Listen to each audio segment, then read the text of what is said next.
So welcome back to my channel. This is Dom and my adventures in Orcland.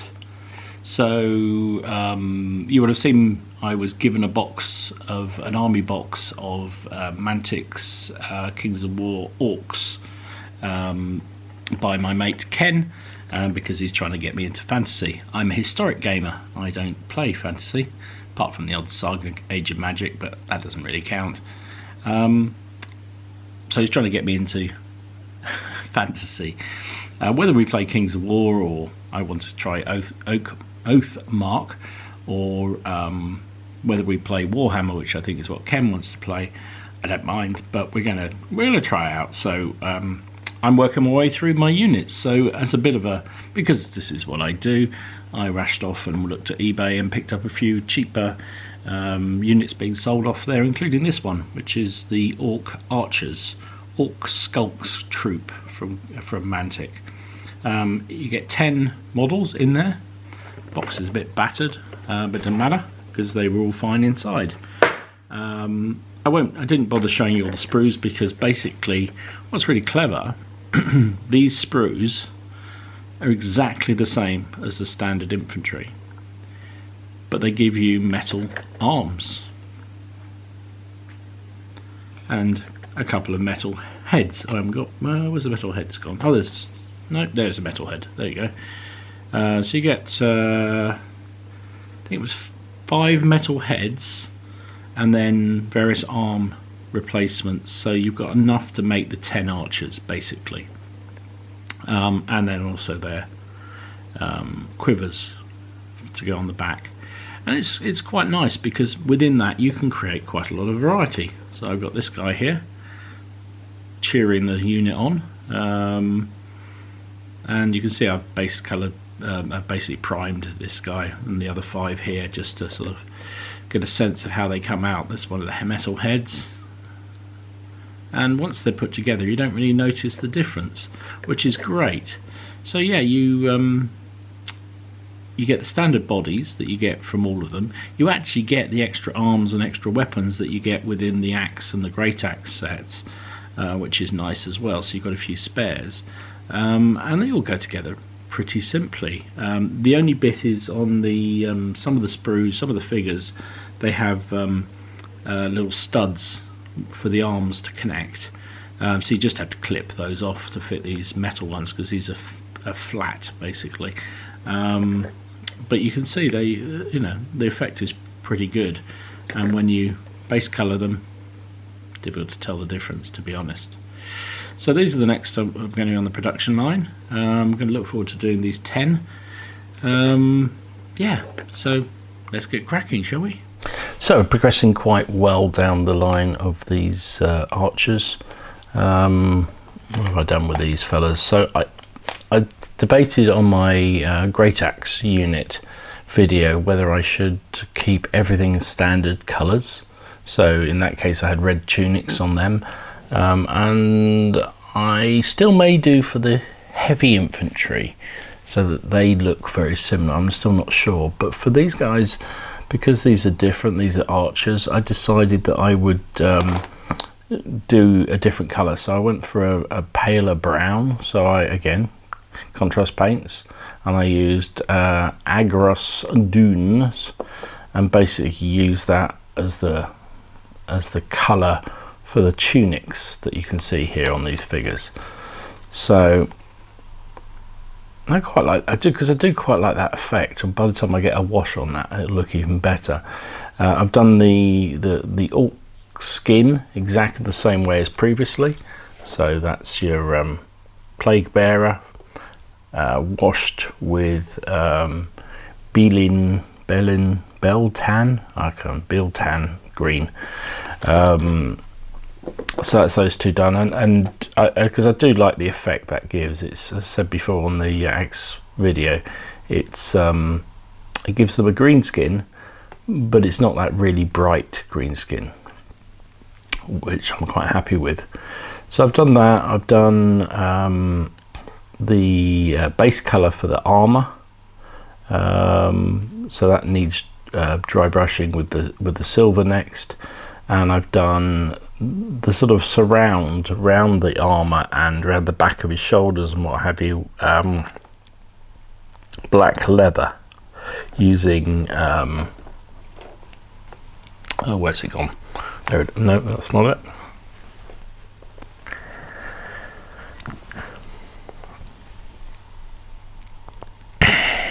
Using the mandatory Black Templar contrast paint. The armor I think I've mentioned already, but it's Basilicum grey base colour, and then it will be dry brushed with the silver. Now what I've also experimented with is putting bow cords on these figures, and I may well try and do this. I'll probably regret it, but I thought, you know what, in for a penny, in for a pound. So I think the effect could be quite good. Now it's fortunate every single one of these figures appears to have already just shot their arrows. They're not drawing them full string, so I can do this, because if it was drawn, obviously the string would have to come back to here, and you know, blah, so it becomes rather awkward. So I put this one early, and I probably should have waited a bit, but this is this thread that if you've done Warlords Black Seas, you get loads of this stuff, especially if you don't do the whole rigging of the ships. Whoops. So I guess though any kind of cotton or line of some sort, fish line, would do. And I'll show you how I do that in a minute, but I'm going to try anyway. Let's carry on talking about the figures. So yeah, so I've done all that. I've done the like I did last time with Great Axeman. They've got these sort of wraps around their lower legs, so I've used snakebite leather for them.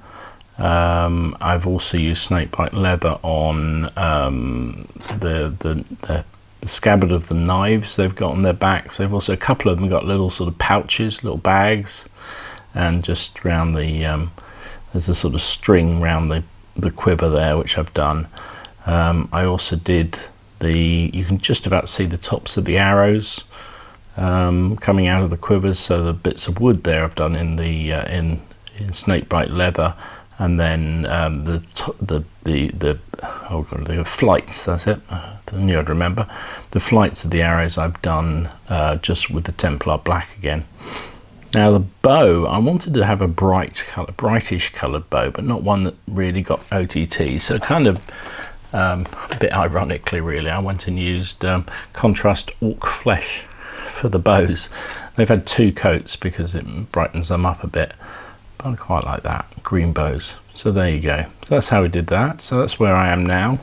So I say next up will be to do the silver dry brush on all the armor, just to bring that out, and probably the quiver will be next, finish that off, and then we're pretty much done, I think. Yeah, still some of the belts need doing, so I'll do those, and I'll do them like I did with the Axeman.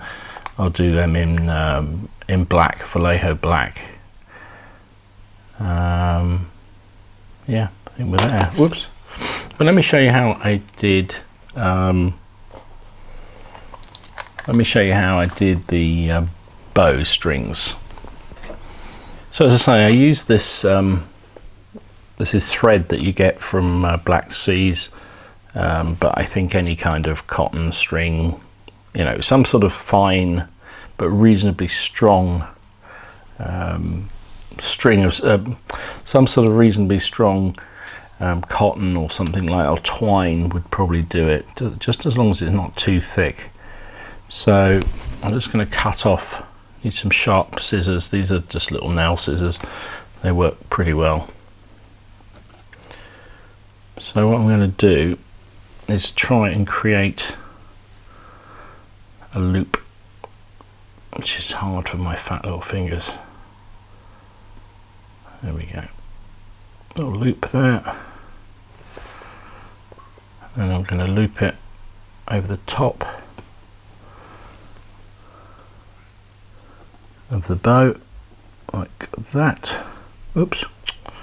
And that's the problem, you release it, you let go, and it drops off.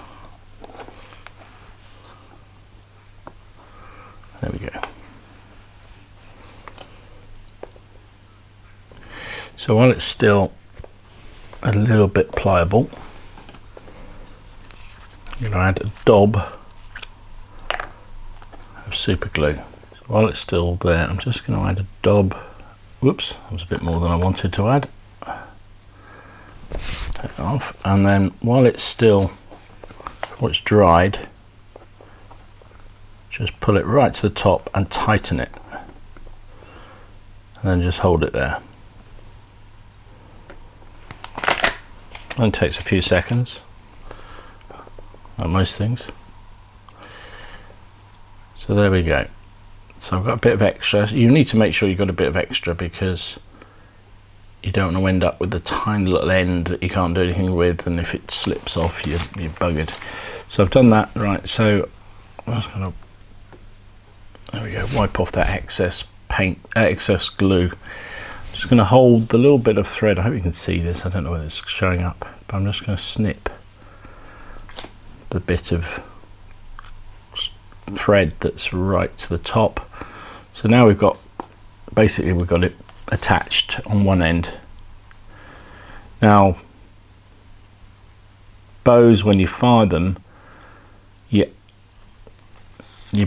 as the string goes down the inside of this forearm, because if you notice, archers have a protective pad on the inside of their arm, a bit like this guy has, and that's because the drawstring, you pull the bow to the chin, and when you release it, obviously can rub down the side of inside of your arm. So they always wear leather guards there to stop that happening. So you need to make sure when you restring it on this side, not that side of the figure. That's all I'm saying. So now, same process again. You create, I've got a bit too much string here, but it doesn't matter. So you can create another loop.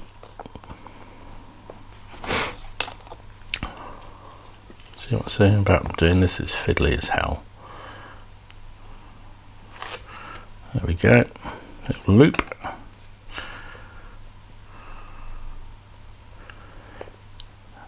Put that over the end of the figure. Now the beauty of these, if you just do it one, you can move it. So there you go. So I put it there, tightened it up, and as I tightened it, it pulled taut basically. Same process again. I'm holding it tight with my fingers, and I'm just going to put another dab of super glue on the end there.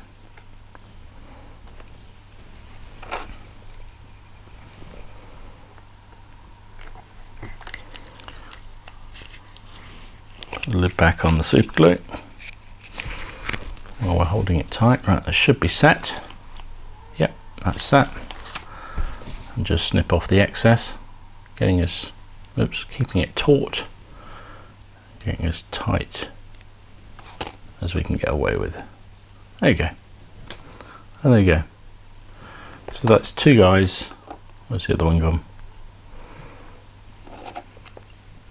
With the drawstrings done. I think it just adds a little bit more to the figure, right? I've never really bothered doing it, but I might start doing it again. It just suddenly occurred to me. Particularly these figures are easy to do it. I think, as I say, it'd be harder with when they've got the bow full draw. But for this, it's actually quite easy to do. So we'll do some more of those, and I'll be back with the next stage. Okay, so here we are with the archers. Same process as before. All the armor's been done with the silver, as you saw, just on that basilic grey contrast paint base. I've done the quiver using contrast paint red, and put this sort of off-white on the tops of this quiver, which I think should work nicely. The bows are all done. They've all been strung now, so that's good. And really we're just ready. I've done the teeth on the ones that you can see the teeth on. These guys, you can see the teeth quite well. This guy you can too. couple of them have got quite full helmets, so you can't really see the teeth. And touched up the toenails using, so I've done the toenails and any fingernails that are showing with Lavanderdon blue contrast paint, just to add a bit of variety there really. So you probably won't see much of that by the time the figure's done. But now we're just going to give it a good old wash. For this, like we did with the Great Axeman, I'm going to use Agrax Earthshade, just because I want that muddy, dirty colour that you get with this. So I'll just do one to show you what it's like, and then I'll come back with the rest. So, no science involved in this, just slap it all over. Try and, actually there is a bit of a science, just try and keep it in one direction if you can. And try not to let too much pull. Oops, I just said that and then went and splatted it on. Oh, well, never mind. They're orcs. They're supposed to be dirty, dirty people. So I'm just going to slap this all over. I'm going to avoid most of the green because that's already had its wash.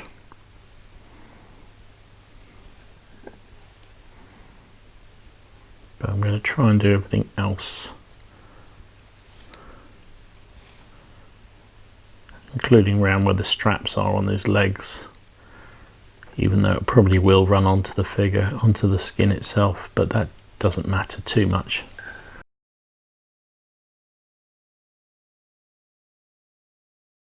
Just let that dry and we'll be back. So there you go, that's the archers pretty much finished off. Well, definitely finished off. As with all my figures of this sort of type anyway, been given a dry brush using Iraqi sand from Vallejo. Go-to dry brush, I think, is fair to say. I'm again quite happy how these guys have turned out. I think they'll be a useful addition to the army. Made them look a bit dirty, grotty. So exactly the sort of thing you want with your orc army. Ready to go and stomp on some elves and dwarves. So quite pleased also with making the effort to put the bowstrings on. I think that just adds a little bit more to the figures. I think that just, yeah, makes me happy to have done it. Fiddly, but kind of worthwhile. So let's have a quick look at them on the turntable of doom. And there you go. There's all 10 of them, all finished up, based up with Luke's APS City Rubble basing material, and all done. I kind of seem to be heading down the road of uniformity with the individual regiments or groups, shall we say, clothing wear. So the Great Axemen had that red colour. These guys have got this sort of brown, sort of lightish brown colour, tan almost. So I'm thinking that's what I'm going to do with each of them. I did ask in the first video what people thought, and consensus was basically do what you think is best. So that's what I'm going to do, and just mix it up a bit, have a bit of variety. I think that's going to be the way I want it. But I'm quite pleased how these came out. I think my second proper unit of orcs, and I think it's a nice little unit. I love the fact they're basically the same figure but with different heads, different arms, that kind of stuff. It makes getting used to painting them very much easier, and I do like the effect at the end. So there you go. Hope you enjoyed them. If you did, please give it a like. Any constructive feedback, please let me know in the comments down below. And I hope you're doing well with your projects. I hope everything's going well with what you're working on. I hope we're all going to get a bit of gaming at some point soon enough. I do hope so. So this is Dom signing out, and I will see you again soon.